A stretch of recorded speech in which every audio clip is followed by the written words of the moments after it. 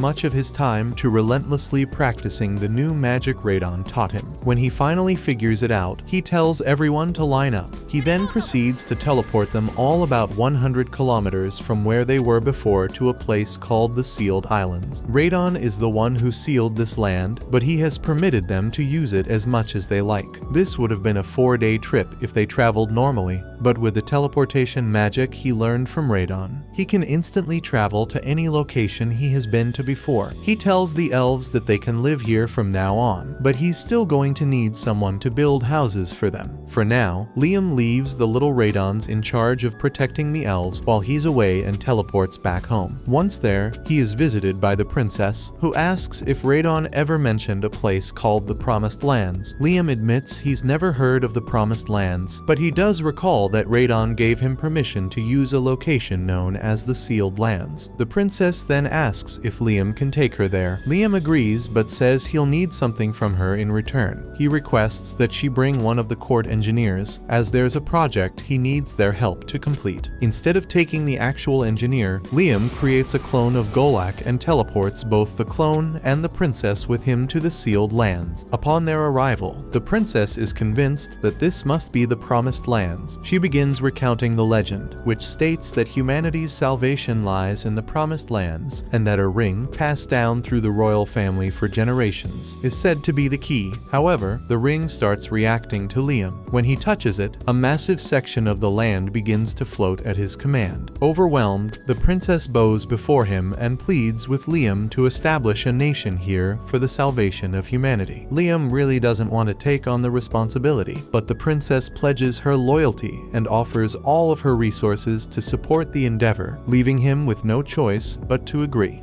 Following the Golak clone's guidance, the elves have been steadily making progress on constructing their village. Meanwhile, Liam focuses on eliminating the monsters that wander through the area using his magic. After finally managing to defeat a giant turtle, he suddenly becomes aware of Princess Scarlet standing behind him. Scarlet quickly apologizes for staring, explaining that she was simply captivated by her master's incredible magic power. Liam, still uneasy with the whole master-servant dynamic that Scarlet insists on, tells her that she doesn't need to serve him. After all, as the kingdom's second princess, her status is far above his. However, Scarlet assures him that she's doing this of her own free will. Her family carries dragon blood in their veins, which is why the women in her lineage are typically married off to strengthen ties with other nations. Because of this, she would much rather serve under the dragon god Radon than continue her role as a princess of the kingdom. Seeing how genuinely devoted Scarlet is,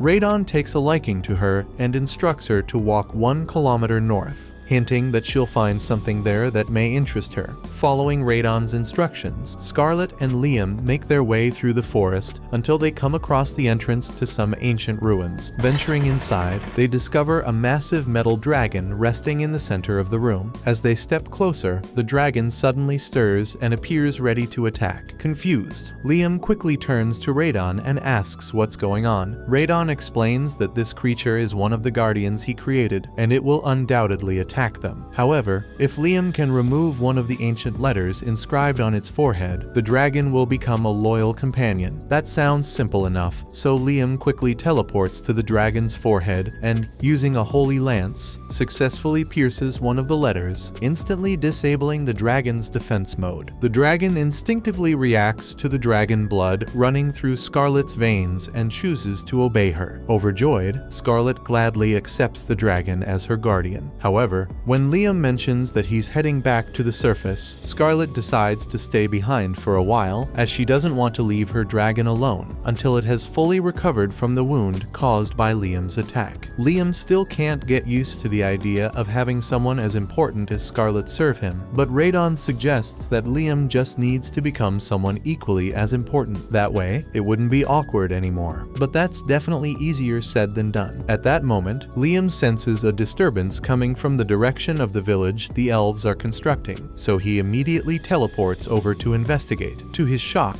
he arrives to find the village completely devastated. The elves inform him that the destruction was caused by a sudden attack from a group of wolfmen, and just as they finish explaining, the wolfmen reappear, demanding that the intruders leave this sacred land at once. Liam can tell that the wolfmen have mistaken them for intruders, so he tries explaining that they were given permission to stay here. But before he could say anything, the wolfmen proceed to attack him, so Liam is forced to teleport out of the way and defend himself himself with a little magic. The wolfmen remain adamant about forcing Liam and his companions out of this sacred land, but then Liam takes out a Radon Jr., proving his connection to Radon. Realizing their grave mistake, the wolfmen immediately apologize for destroying the village. However, the elves assure them that it's alright, understanding that the wolves were simply fulfilling their duty as servants of Radon. The girls suggest that the wolfmen should become Liam's familiars as well. The leader of the wolfmen thinks it's a good idea, so they agree to become Liam's familiars. Liam has no reason to refuse, so he creates a contract with the leader, naming her Chris. The following day, Liam heads back to the village to check on their progress, with Chris and the other wolfmen now helping out. Construction has been moving along much faster. The moment Chris spots Liam, she excitedly leaps up and gives him a hug. When he asks about the status of the construction, she gestures toward an area and explains that they are still in the process of rebuilding one of the houses they destroyed the day before. Once again, she sincerely apologizes for acting so rashly yesterday, but Liam says it's fine, as long as the wolfmen can help repair the homes. Although things would definitely go a lot faster if Liam could just use magic to repair the homes instead, but there's no spell for that in the ring. Radon suggests that if a repair spell doesn't already exist, Liam can simply create one himself. Liam is surprised to learn that he has the ability to create his own spells, so Radon explains that all he needs to do is vividly picture each step of the process required to achieve his desired outcome. Following this advice, Liam casts the newly formed spell on a piece of wood and then asks Chris to break it as a test. Chris follows Liam's instructions and smashes the piece of wood, but to her surprise, it immediately restores itself to its original state, looking as good as new.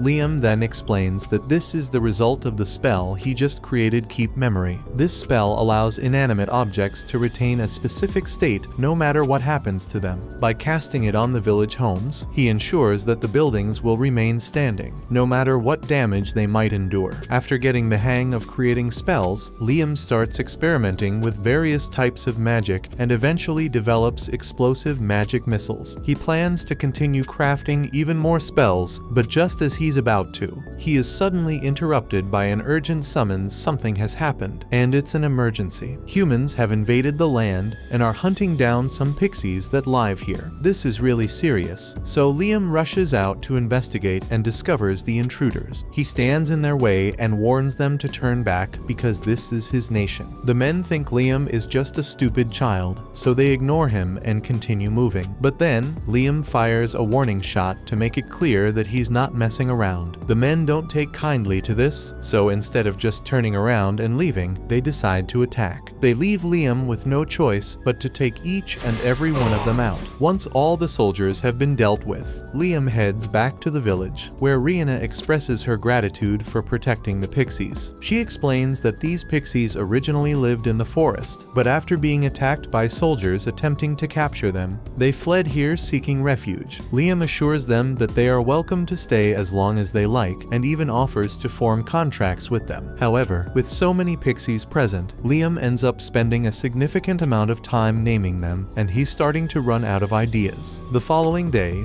Liam gathers the girls in his pocket dimension for a meeting and presents the helmet, asking if they recognize it. Scarlet immediately identifies the crest on the helmet as belonging to Palta, similar to the kingdoms of Jamel and Quistador. Palta is one of the nations bordering the Promised Land. This suggests that the men who attacked yesterday were likely scouts from Palta, and if that's the case, then it's only a matter of time before scouts from Jamel and Quistador begin to appear as well. The three nations were once divided by the valley, but now that Radon's illusion barrier has disappeared, they are likely attempting to claim the land for themselves. Scarlet believes that the only way to permanently prevent anyone from seizing the Promised Lands is for Liam to establish his own nation there, and Liam agrees. With that decided, Scarlet begins listing everything he will need in order to form a nation. He needs land, people, and power. Liam clearly already has land. As for people, as Liam's popularity spreads, people will naturally flock flock to his side, so he doesn't have to worry about that. The only thing left to consider is military power. Liam may be strong on his own, but he needs a defense force strong enough to protect the land, even while he's not around. With that in mind, Chris steps forward and vows to protect the promised land, swearing to eliminate anyone who dares to attack it. Liam isn't entirely comfortable with how aggressive her declaration is, but given that wolfmen are naturally skilled fighters, he ultimately decides to entrust her with the land's security. Scarlet then advises Liam that all he needs to do is keep developing the village while proving his strength by repelling enemy forces. In time, the surrounding nations will come to understand that forming an alliance with him would be far more beneficial than trying to take the land by force. Everyone agrees on this plan of action, but by the next day,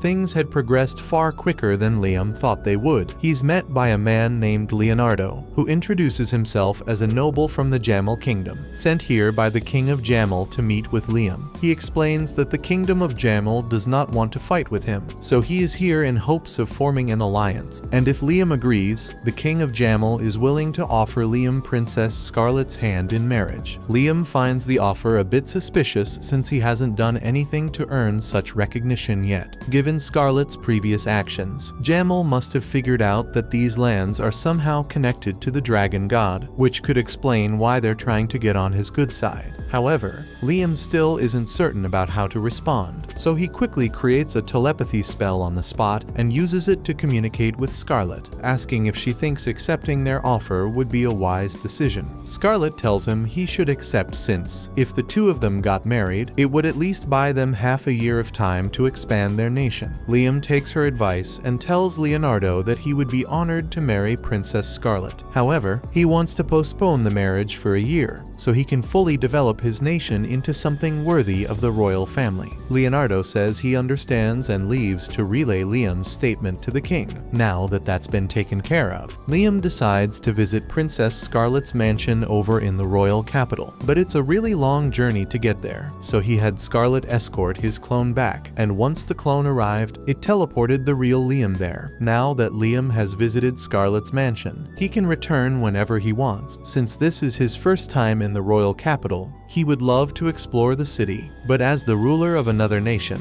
he knows he must keep a low profile while he's here. Scarlet invites him inside for some tea, but just before entering, Liam senses traces of Radon's energy coming from within the mansion. Curious, he turns to Scarlet and asks if there's anything inside that could possibly be linked back to Radon. As a matter of fact, there's something that fits that description, so Scarlet leads Liam to her mansion's cathedral, where a statue of Radon has been preserved.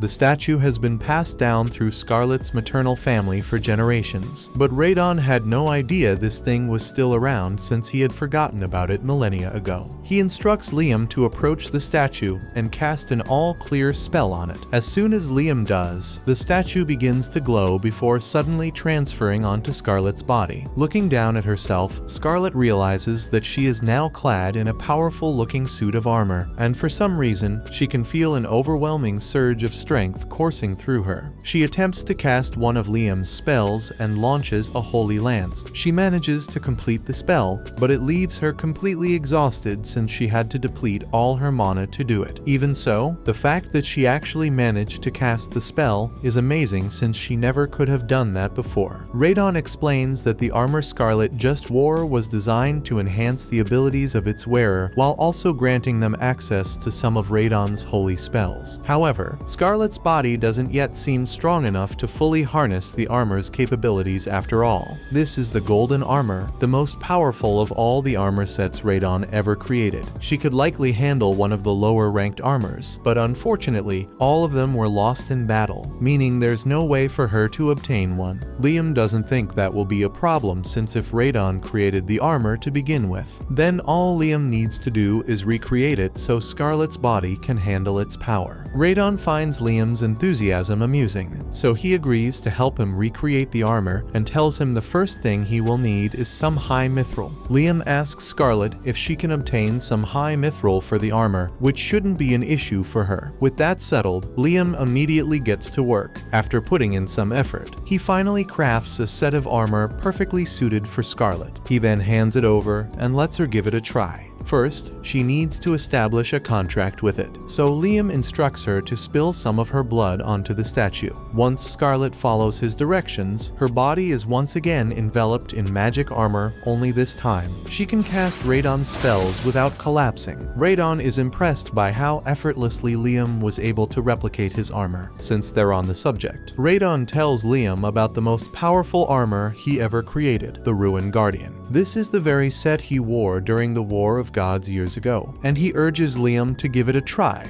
believing that he might be capable of handling it. Liam and Scarlet teleport back to the village, where Liam drips a drop of his blood onto the Guardian Radon before forging a contract with it. The Guardian Radon then transforms into armor, which Liam equips, enabling him to unleash 37 magic spells simultaneously. However, performing such a feat pushes Liam to his limits, causing him to collapse from mana exhaustion. Scarlet rushes over to check on him, but Liam reassures her that he's fine. Radon is highly impressed that Liam survived, as only 3 people have ever made it out alive after wearing that armor, and Liam is the first to successfully cast a spell while using it. If Liam can fully master the armor, he would possess the power to rule the world. Liam utilizes a few mana crystals to restore his energy, and while the Guardian armor proves to be quite useful, he decides to pause his training with it for the time being, storing it in his item box. Afterward, he teleports Scarlet back to the capital before teleporting himself to the village to check on the situation. At first glance, everything appears to be running smoothly, but suddenly, Rihanna approaches him with urgent news. It seems that a group of trolls has been sighted living near the village, and while this wouldn't usually be a problem, trolls tend to be either extremely friendly or highly aggressive. Unfortunately, the ones nearby belong to the latter category. They could become a serious threat to the village, but with emissaries from other kingdoms continuing to arrive, the best course of action would be for Liam to persuade them to join his village, preventing any potential conflicts between the trolls and humans. Liam makes his way to the trolls' location to see if he can negotiate with them, and upon his arrival, he is immediately confronted by a group of trolls. Their leader demands to know why he's there, so Liam explains that he's in the process of building a nation and was hoping to invite the trolls to join him. However, the troll leader harbors a deep distrust of humans and has no interest in Liam's offer, firmly telling him to leave. Before Liam even has a chance to respond, the troll suddenly attempts to crush him. Liam does his best to evade the attacks, not wanting to harm the troll, but with each strike being potentially fatal, he has to be extremely cautious. Unfortunately, while trying to dodge, he accidentally stumbles into a hole in the ground, leaving him trapped. With the troll now having a clear shot at him, Liam must act quickly, or he'll find himself in serious danger. The troll's club lands a direct hit on Liam, but fortunately, he manages to equip the Guardian Radon's magic battle armor just in time, allowing him to withstand the attack without sustaining any damage. However, wearing the armor continues to drain a significant amount of his mana. The troll, shocked that a human could survive one of his strikes, briefly hesitates, but it makes little difference to him, as he simply decides to hit even harder next time. But before the troll can strike again, Liam gestures toward his own people standing behind him. In his blind rage, the troll had unknowingly caused considerable damage to them, and if Liam hadn't absorbed that last attack directly, the flying debris could have seriously injured his own comrades. Realizing he may have acted too recklessly, the troll takes a moment to calm himself and finally agrees to hear what Liam has to say. Liam expresses his gratitude to the troll leader for his willingness to cooperate, and once all the trolls have gathered, he begins explaining his intentions. He tells them that he is in the process of building a village nearby, which currently consists mostly of elves and werewolves. However, there is a strong possibility that many humans will arrive in the future. In the worst-case scenario, tensions could escalate into conflict, leading to the humans hunting down the trolls, something Liam wants to prevent. To avoid such a situation, he proposes that the trolls join his village. The troll leader understands what Liam is saying, but but he wants to see Liam's village in person before he makes any decisions. Liam is fine with that, so he teleports all the trolls into the village, and the trolls are all amazed by what they see. But then, the troll leader gets spotted by Chris. The two clearly recognize each other, and the moment she sees him, she rushes forward and knocks the troll to the ground with a powerful kick. Liam, completely baffled by what just happened, turns to Chris for an explanation. She casually informs him that she and the troll have a long history together. In short, they find each other incredibly irritating, and without fail, every time they cross paths, it results in a fight. So far, Chris has defeated him 307 times, while the troll has managed to best her 378 times. Speaking of which, Chris expresses her disappointment in their last battle. Noting that the troll barely put up a fight, she questions whether he's gotten weaker, but Liam quickly reminds her that she evolved into a werewolf. The troll didn't become weaker, she simply became stronger. Frustrated by the realization that Chris is now too powerful for him to challenge, the troll sulks, but Chris offers a solution. She explains that her strength increase came from forming a contract with Liam and suggests that he do the same if he wants to level the playing field again. The troll agrees, so Liam forms a contract with him and names him Guy. The contract causes Guy to evolve from a troll to a gigas, and while he may have gotten smaller, Liam can tell that his power increased dramatically. Now that Guy is stronger, Chris says she wants a redo of their battle, so she attacks Guy, and this time, he's able to block the attacks and counter them. It might look like an ordinary fight, but with her current level of strength, even a single punch or kick from both could be lethal to a normal person, leaving the other trolls watching in awe. Seeing their reaction, Liam mentions that he can grant them names as well if they're interested. The trolls eagerly accept his offer, and now Liam finds himself tasked with coming up with 50 more names in an instant. Once all the trolls have formed a contract with Liam, he asks them to do a small favor for him. So they head back to the canyon and begin collecting huge rocks for him. Guy and the other trolls get to work for him, and Chris tries to help as well, but she is nowhere near as strong as Guy, so he tells her to just leave the manual labor to him. She refuses to back down, but in the end, it's her legs that give out instead. Seeing this, Guy lifts the boulder off her back and checks to see if Chris is okay. While she isn't physically hurt, her pride certainly takes a hit, and she quickly runs off in embarrassment. Once all the rocks have been collected, Liam expresses his gratitude to Guy and the others for their help. However, Guy remains puzzled, unsure of what Liam intends to do with so many rocks. Liam explains that earlier when he first met the trolls, he noticed a lot of ores there, so he wants to try melting down the rocks to extract the metals. He summons a gnome and a salamander to create a furnace and blast the rocks until he ends up with a ton of iron, some copper, a little gold, and a tiny bit of mithril. Liam feels quite disappointed, as he had hoped to extract more mithril from the ores, given that mithril is the key material needed to craft the armor sets. Wanting to explore other possibilities, he asks Radon if mithril is truly essential for the armor. Radon confirms that it is, explaining that no other metal is durable enough to withstand the immense stress the armor will have to endure. However, while Liam still doesn't have enough mithril, he does have a ton of iron, so he decides to just try his luck with the iron and see how it turns out. He melts down the iron and has his gnome make the mold for the armor so he can pour in the metal. Once that's done, he begins infusing it with Radon's mana while also giving it a name for good measure. He chooses to name the battle armor Apollo, inspired by the sun,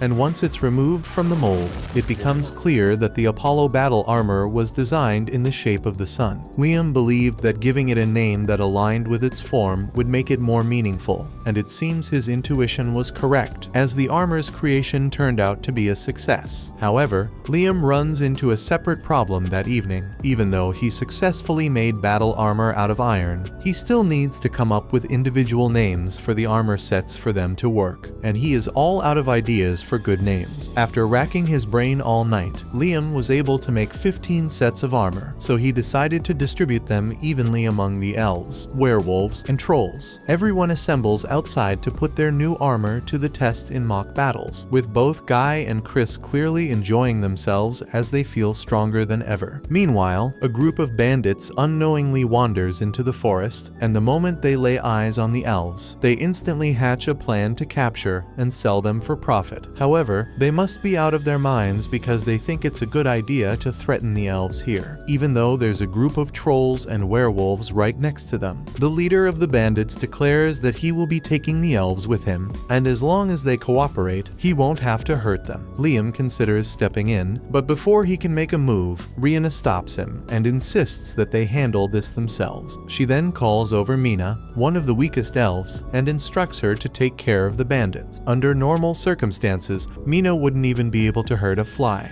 but thanks to the armor Liam provided, she effortlessly knocks out all the bandits in an instant. Liam is amazed by how much strength the armor granted Mina, so if he can just make enough for all the elves, they'll be able to defend themselves from any future threats. But that means he's going to have to come up with even more names for the armors. As Liam is lost in thought, the bandit leader seizes the opportunity to sneak up behind him. Attempting to take Liam hostage, he threatens everyone, demanding their obedience if they don't want Liam to die. However, no one even flinches, fully aware that the bandit poses no real threat to him. A moment later, Liam swiftly delivers a powerful punch straight to the bandit's chin. The rest of the bandits finally realize that they are no match for Liam after seeing their boss get beaten into a coma, so they turn and flee the forest. That night, Liam enters his pocket dimension, as there's something important he needs to take care of. He summons a group of water spirits and explains that he has gathered a large amount of seawater. He then asks them to separate the salt from the water so that the villagers will have access to fresh, usable water. The water spirits agree to assist, so Liam starts pouring out the salt water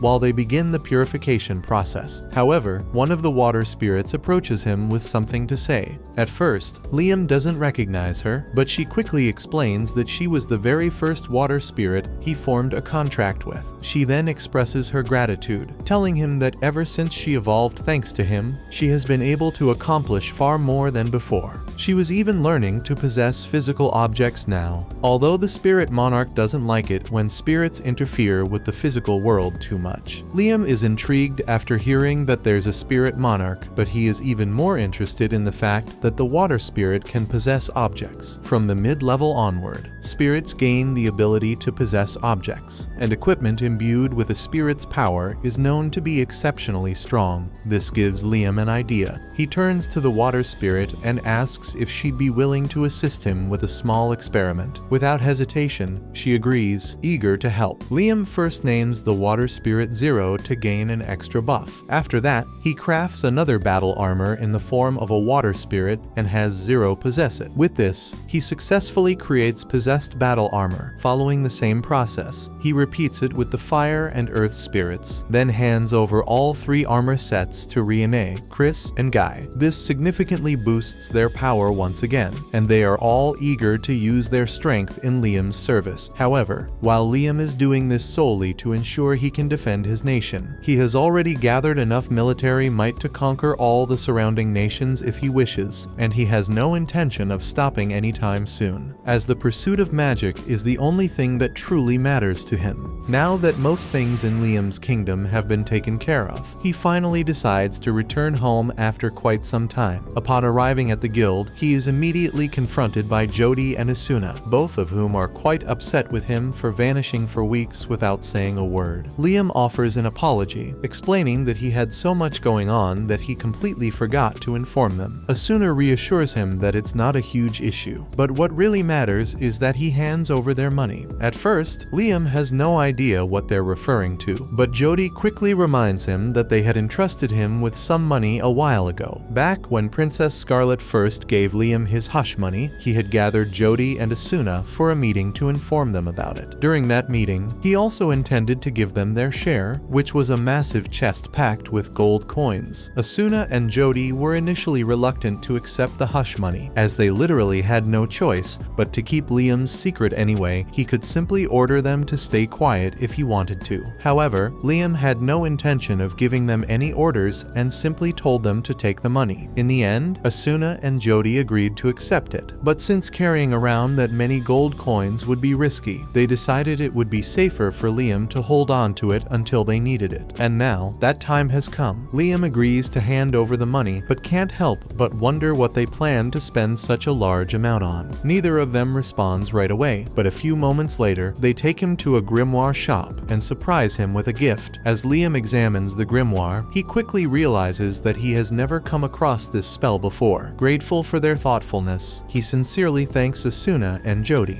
After that, the three of them return to the guild to catch up, where they learn that Liam has been busy building a nation. That certainly explains why he had been gone for so long. Now that he's back, Liam asks what they plan to do next. They have the option to either join his nation or remain in town and continue hunting. However, the choice isn't a difficult one for them. They want to go wherever Liam goes. Liam is pleased to hear their decision, but they can't return to his nation just yet. He wants to test out the grimoire they gifted him and fully master it first. Using the grimoire, he casts the spell Dust Box and, to speed up the learning process, repeatedly activates it in rapid succession until he can perform it flawlessly with no delay. Jody and Asuna are amazed at how effortlessly he masters the spell, but beyond that, they don't actually have any idea what it does. Liam explains that the spell is called Dust Box, and it is pretty similar to an item box since you can put stuff in it. But there's one key difference. Liam takes a piece of fish and places it in the dust box for a minute. After pulling it back out, the fish is completely rotten. Asuna and Jody are amazed, so they ask him if the spell is useful. But honestly, Liam can't think of any use for a spell that makes things age quickly. At that moment, Liam notices a waitress carrying some wine, and an idea suddenly strikes him. Without wasting any time, he dashes off, and an hour later, he returns with a bottle of freshly squeezed grape juice. His theory is simple. If he adds some yeast to the grape juice and places it inside the dust box for a while, he should be able to turn it into wine. They put his theory to the test, leaving the grape juice inside the dust box for 5 minutes. When they take it out, the juice has transformed into high-quality wine. The ability to produce wine in such a short time is already impressive, but the implications go even further. In fact, anything that relies on fermentation can be mass-produced using this method, making the spell far more useful than Liam initially thought. A while later, Liam takes Jody and Asuna to his house and pulls out 10 different bottles of wine. He put 10 bottles of grape juice in the dust box 1 hour apart, so the bottle labeled 10 was in there for 10 hours. The bottle labeled 9 was in there for 9 hours, and so on. He wants Jody to help him test the wine, and she's happy to help. So she grabs wine number 1 and takes a sip.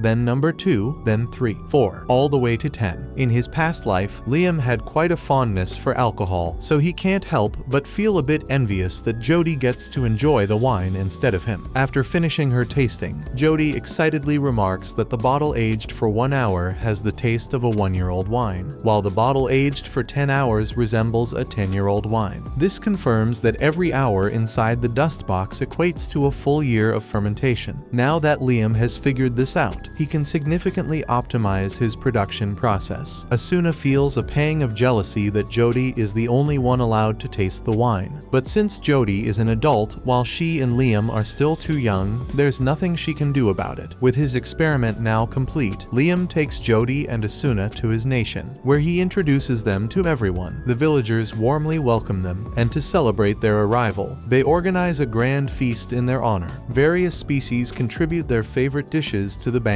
Chris serves up a plate of grilled lamb. Guy prepares roast beef, and Rihanna makes a pot of mushroom soup. Unable to hold back any longer, Asuna eagerly digs in and starts devouring the food. And before long, everyone else follows suit. The next morning, Liam takes everyone out into the nearby forest to pick fruit so he can make different kinds of liquor. They find a bunch of star fruit in the trees, so Guy and Chris begin competing with each other to see who can harvest the most fruit. But Rihanna yells at the two of them to stop, because if they pick all the fruit now, then next year's harvest won't grow. Just then, Liam hears a scream coming from the other side of the forest, so he runs over to investigate, and to his shock, he sees a man biting one of the trolls. He uses his power missiles to blast the man off the troll, but before he could interrogate him, the man runs off into the woods. Guy approaches the bitten troll to check on him, but for some reason, Gon starts behaving strangely. He suddenly becomes erratic and, without without warning, lunges at Guy, trying to bite his face. Left with no choice, Guy quickly restrains him. Though Guy has no idea what's happening to Gon, Liam suspects it might be some kind of status effect. If that's the case, then his all-clear spell should be able to fix it. Without hesitation, Liam casts the spell, removing all status effects from Gon. Fortunately, it works. Gon immediately calms down and falls asleep. However, even with the crisis averted, Liam still has no clue what originally triggered this. Jody has seen a similar condition before, so she tells Liam she thinks Gon might have been infected by a vampire. By biting people, vampires can turn others into vampires to act as their servants, and normally, nothing can be done to help someone who has been bitten. But Liam was able to cure Gon almost instantly, which is miraculous. However, vampires typically disintegrate into dust when exposed to sunlight, so the fact that the man remained unharmed suggests that a Dracula must be involved. A Dracula is a rare mutant variant, a vampire born once every few centuries. Under the influence of a Dracula's leadership, ordinary vampires gain enhanced strength, even allowing them to withstand sunlight. If a Dracula is truly at play here, then this is a serious threat. With that in mind, Liam decides to conduct an investigation so he can develop the proper countermeasures. Liam sends a scout out to look for any traces of the Dracula, but when the scout returns, he says he has bad news. He found the vampires 10 kilometers up north, but there are over 10,000 of them, and they are closing in fast. The village is vastly outnumbered, so the villagers are starting to get worried. The sheer number of vampires is due to the fact that all the inhabitants of this land have been turned, including orcs, goblins, and various other species. The fact that these vampires can roam freely in daylight confirms that an exceptionally powerful Dracula must be behind this. Normally, vampires are fairly passive and prefer to live in peace, but under this Dracula's influence, they have become aggressive and destructive. Guy says they have to prevent them from causing further harm. Jody and Asuna, on the other hand, believe confronting the vampires directly is too dangerous. While it's true that every one of them is very strong, even a single bite would infect someone and turn them into part of the vampire army. Liam agrees with this, but remains determined to take action against the vampires. He suggests that everyone work to evacuate the nearby villages so the vampire horde won't overwhelm them. Unfortunately, none of the surrounding villages took their warning seriously because vampires usually aren't much of a threat. Then, a little while later, the vampires attacked an orc village. Even though the orcs put up a good fight, they were quickly overwhelmed, so all the orcs are now vampires as well. And one more thing, while the scout was witnessing everything unfold, a vampire, unlike the others, appeared. The rest of the vampires knelt before it, and then it performed some kind of ritual to bring back all the vampires that had fallen during the battle against the orcs. Liam has no doubt that the vampire the scout saw was, in fact, the Dracula, but if Dracula has the ability to endlessly revive its vampire minions, then the only way to put a stop to this is by eliminating Dracula directly. However, with the sheer size of Dracula's army, getting anywhere near it seems nearly impossible. Luckily, Liam has devised the perfect strategy to take Dracula down, so he turns to the tribe leaders, along with Asuna and Jody, for assistance. The 5 of them end up facing the vampires in a valley, and just as the creatures are about to reach them, they all equip the armor that Leon crafted for them and begin cutting through the enemy forces. Vampire bodies start piling up on all sides. After dealing a significant blow, Guy suggests they retreat, as this should be more than enough to catch Dracula's attention. Sure enough, Dracula soon appears before them, but just as he is about to revive his fallen vampires, Liam swoops in and teleports him away. Dracula is both confused and impressed that Liam was able to move him against his will, so he asks Liam what he did. Liam explains that he teleported them 100 kilometers away so Dracula won't be able to interact with any of his kin anymore. Liam is confident that everything will be resolved once he takes down Dracula. However, before the battle starts, he asks Dracula if he would consider stopping the transformation of people into vampires so that everyone could live together peacefully. Dracula outright rejects Liam's offer for peace, making it clear that he has no intention of stopping until every inferior species has been turned into his servants. With no other option left, Liam is forced to act. He launches several powerful missiles at Dracula, but even though they land directly, Dracula emerges completely unscathed. Suddenly, he disintegrates and reappears behind Liam, but Liam manages to teleport away just in time to avoid the attack. He then counters counters by striking Dracula with multiple holy lances. And though they pierce him repeatedly, Dracula simply disintegrates once again and reforms himself as if nothing happened. Trying a different approach, Dracula lures Liam into teleporting, then seizes him. Just as Dracula is about to sink his fangs into Liam's neck, Liam quickly switches places with a clone and dispels it to evade the bite. That was a really close call just now, so Liam is considering using his Guardian Radon armor since it would give him a huge boost in power, but it would also drain all his mana, so it is too risky to use until he is sure he can defeat Dracula. He keeps trying to hit Dracula with all kinds of spells, but nothing seems to work. Dracula tells Liam that resisting is futile because no matter what he tries, he will never be able to harm him. As an immortal being, Dracula exists beyond the laws of this world, making him incapable of dying. In reality, his body is nothing more than a vessel he uses to absorb life force. As long as this world continues to exist, Dracula will remain completely indestructible. Liam recalls what Dracula mentioned earlier, and as Dracula grabs him, he takes advantage of this by trapping him inside his dust box. Normally, living beings cannot be placed inside the dust box, but since Dracula isn't truly alive, this rule doesn't apply to him. Now, all Liam has to do is seal the dust box and wait for time to pass until Dracula eventually exhausts all of his life force and can no longer sustain himself. Liam remains standing there for 10 hours, which means that for Dracula, a whole decade has passed. In the end, he either completely drained his life force or became so unbearably bored that he entered a state of suspended animation. Either way, Liam manages to defeat Dracula. Watch this next video on screen and subscribe.